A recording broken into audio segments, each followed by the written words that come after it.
ঝিনাইদহের কালীগঞ্জের মধ্য দিয়ে বয়ে গেছে ঐতিহ্যবাহী চিত্রা নদী। এখানেই সদরের গান্না থেকে কালীগঞ্জের মঙ্গলপৈতা বাজার পর্যন্ত প্রায় ৩০ কিলোমিটার নদীপথ। কয়েক বছর আগেও বর্ষা মৌসুমে চিত্রা নদীতে পানির গভীরতা থাকত ২০ হাত পর্যন্ত। নদীর পানি দিয়ে সেচ দেয়া যেত আশপাশের ইরি খেতে। নৌকায় মালামাল পরিবহন করা হতো নদীপথ দিয়ে, আর মাছ শিকার করে জীবিকা নির্বাহ করত এলাকার জেলেরা। কিন্তু জলবায়ু পরিবর্তন ও দখলের কারণে খরস্রোতা নদীটি এখন পরিণত হয়েছে মরা খালে।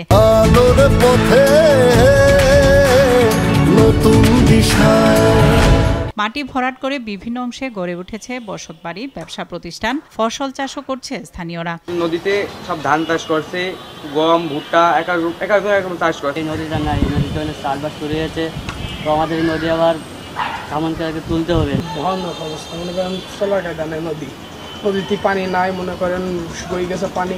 চোখের সামনে স্থাপনা গড়ে উঠলেও পানি উন্নয়ন বোর্ডের কেউ এতে বাধা দেয়নি কখনো। দখলদাররা জমি জাতি সব দখল করে নিয়েছে। সরকার যেন দ্রুত নদী খনন করে নদীকে উন্মুক্ত করে। নদীর পানি আমরা ব্যবহার করে কৃষিকাজ পরিচালনা করতাম, কিন্তু এখন ভরাট হওয়ার কারণে সেটা আমরা ব্যবহার করতে পারছি না। এটা দিয়ে একসময় লঞ্চ স্টিমার সবই চলাচল করছে, কিন্তু এখন সেটা অনুপযোগী হয়ে গেছে। দখলদার সব দখলদারকে নিয়েছে। যদিও তদন্ত করে দখলদারদের বিরুদ্ধে ব্যবস্থা নেওয়ার পাশাপাশি নদী দখলমুক্ত করার কথা জানালেন ইউএনও। অচিরে এই আপনার চিত্রা নদী খনন করবে, তখন যে অবৈধ দখলদার আছে তাদেরকে উচ্ছেদ করা হবে। একসময়ের খরস্রোতা নদীটি দখলমুক্ত করতে দ্রুত ব্যবস্থা নেওয়ার দাবি স্থানীয়দের। নাদিরা সুলতানা, RTV।